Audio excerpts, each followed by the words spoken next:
Cambridge, England, 1963. A young Stephen Hawking is riding his bike with his friend Brian. They arrive at a party on their campus. This is where Stephen first sees and meets the lovely Jane Wilde. She is majoring in French and Spanish arts while he is studying theoretical physics. Stephen and Jane connect instantly. They chat for a while at the party, and Jane eventually leaves, giving Stephen her number in a small handkerchief. Stephen and his friend, Brian, are given a task to complete their doctoral work. Their professor tells them about their thesis. Stephen and Brian keep it in mind and have fun together at a lake. They eventually go to a bar where Stephen intends to call Jane, but meets her right there at the bar.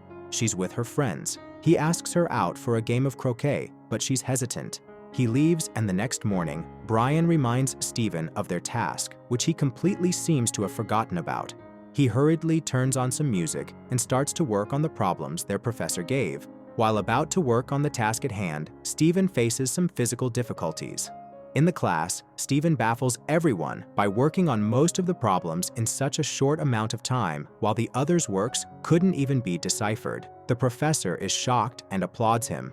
In the class, the professor talks to Stephen about his work, and we can see Stephen then struggle to pick up a pen. Stephen is having trouble trying to figure out a subject for his doctorate. His professor Dennis Sciama takes him into a room where he claims several great minds before them came to make their own discoveries in science.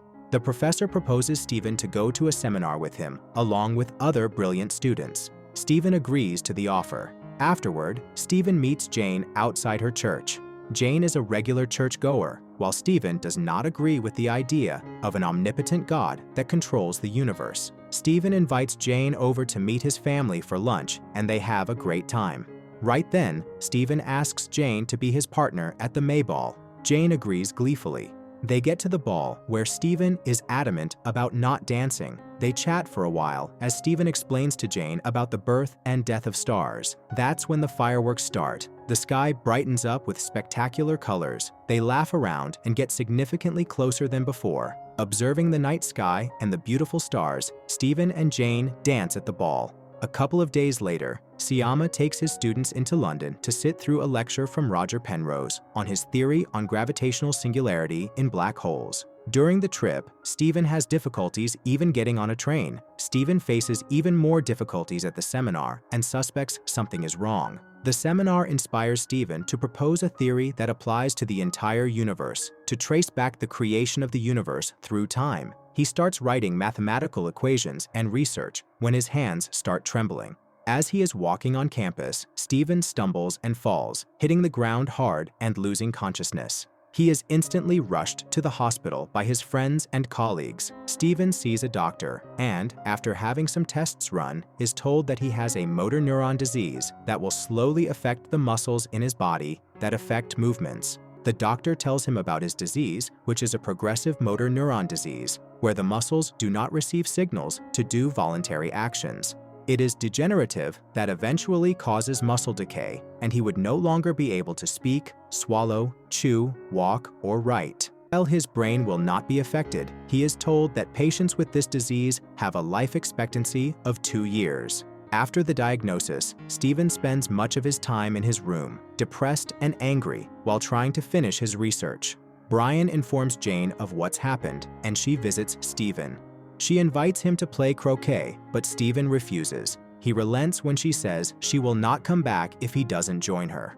However, the game is too frustrating for him as he can hardly move properly. Stephen wishes to be left alone, but Jane says she loves him and she will stay with him for however long they have. Stephen meets with Sciama, Penrose, and Kip Thorne as they have reviewed Stephen's thesis. While they agree the mathematics are a bit sloppy, the overall theory is brilliant. Stephen earns his PhD. Subsequently, he and Jane are married, and over the years, they have 2 children, Robert and Lucy. The disease also continues to affect Stephen, forcing him to move in a wheelchair, while his speech also starts to deteriorate. At dinner with his friends to celebrate his doctoral degree, Stephen struggles with picking up cutlery and even swallowing. This causes intense stress and walks out. Jane sees his struggle and helps him with a wheelchair, supporting him every step of the way. Eventually, one night when Stephen gets stuck in his jumper, he discovers an incredible idea. He is commemorated by most scientists, and later, his friends and him celebrate it through the night. His dear friend Brian asks if his disability affects his intimate life, but Stephen cordially denies, and they laugh at this system since pleasure tendencies are all automatic and his disease only affects voluntary movement. Stephen later presents to a lecture hall a new idea of his, the second law of black hole dynamics, in which some particles can escape black holes and that they are full of heat radiation, and they will eventually disappear in an explosion. The theory receives a grand reception. Soon, Stephen Hawking's theory gains light and his articles are sold in stores. Jane and the children present Stephen with an electric wheelchair as a gift. However, the amount of work she puts into taking care of Stephen starts to take a toll on Jane's nerves. Her mother Beryl suggests to her to return to church and join the choir. Jane does so and meets the choir director, Jonathan Jones. He has recently lost his wife to leukemia and is still mourning. Jane invites Jonathan over for dinner, listening to Stephen developing more theories. Jane employs him as a piano teacher for Robert, and Jonathan befriends the entire family, helping Stephen with his illness, supporting Jane, and playing with the children. Jane and Jonathan take the children on a camping trip. While Stephen is at a show, he starts choking and falls ill. He goes into a coma, and Jane returns home immediately upon hearing the news. The doctor tells her that they will perform a tracheotomy that would leave him unable to speak again. Jane gives birth to a third child, Timothy. Stephen's mother accuses her of conceiving the child with Jonathan. Jonathan is offended by this and walks away. Jane follows him, and Jonathan reveals that he has feelings for Jane, which Jane admits to reciprocating. Jonathan backs away, saying he needs to go for everyone's sake, since all he was trying to do was help the family. But things got complicated, but Stephen tells him Jane needs him. Jonathan agrees after Stephen's plea. Stephen is invited to an opera, but Jane hates flying, so Jane and Jonathan travel by road with their children to meet Stephen. But Stephen has an episode and goes into a coma, and the doctors say he would not survive the resuscitation.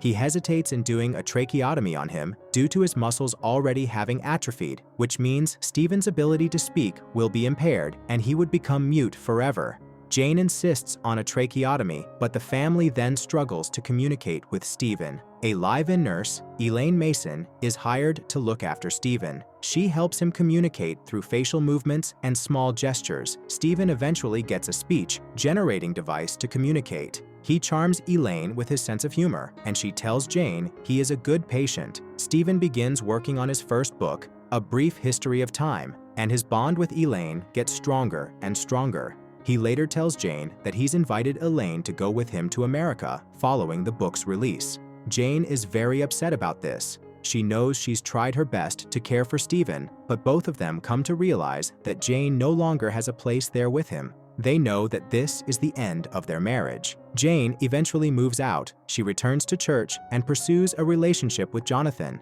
They both still have feelings for each other. Stephen finally completes his book and it becomes an international bestseller. His book is read by many and wins many accolades. Stephen goes to the lecture with Elaine. The two have fallen in love. Stephen goes to a presentation for everyone that has read A Brief History of Time. He has become known around the world for his research and theories. Siama introduces him on stage to thunderous applause. People ask him several questions, and he makes jokes such as telling someone that he is not the real Stephen Hawking because the real one is much better looking. At one point, he sees a girl drop her pen. He envisions himself being able to walk and pick it up for her. One man asks Stephen about his disbelief in God and what his life philosophy is. Stephen replies that there are no boundaries to the universe or human endeavor, and that no matter how bad things may get, there is always hope. The audience applauds him, bringing a smile to his face. His childhood friend Brian looks at him with pride and joy in his eyes. Jane goes on to marry Jonathan.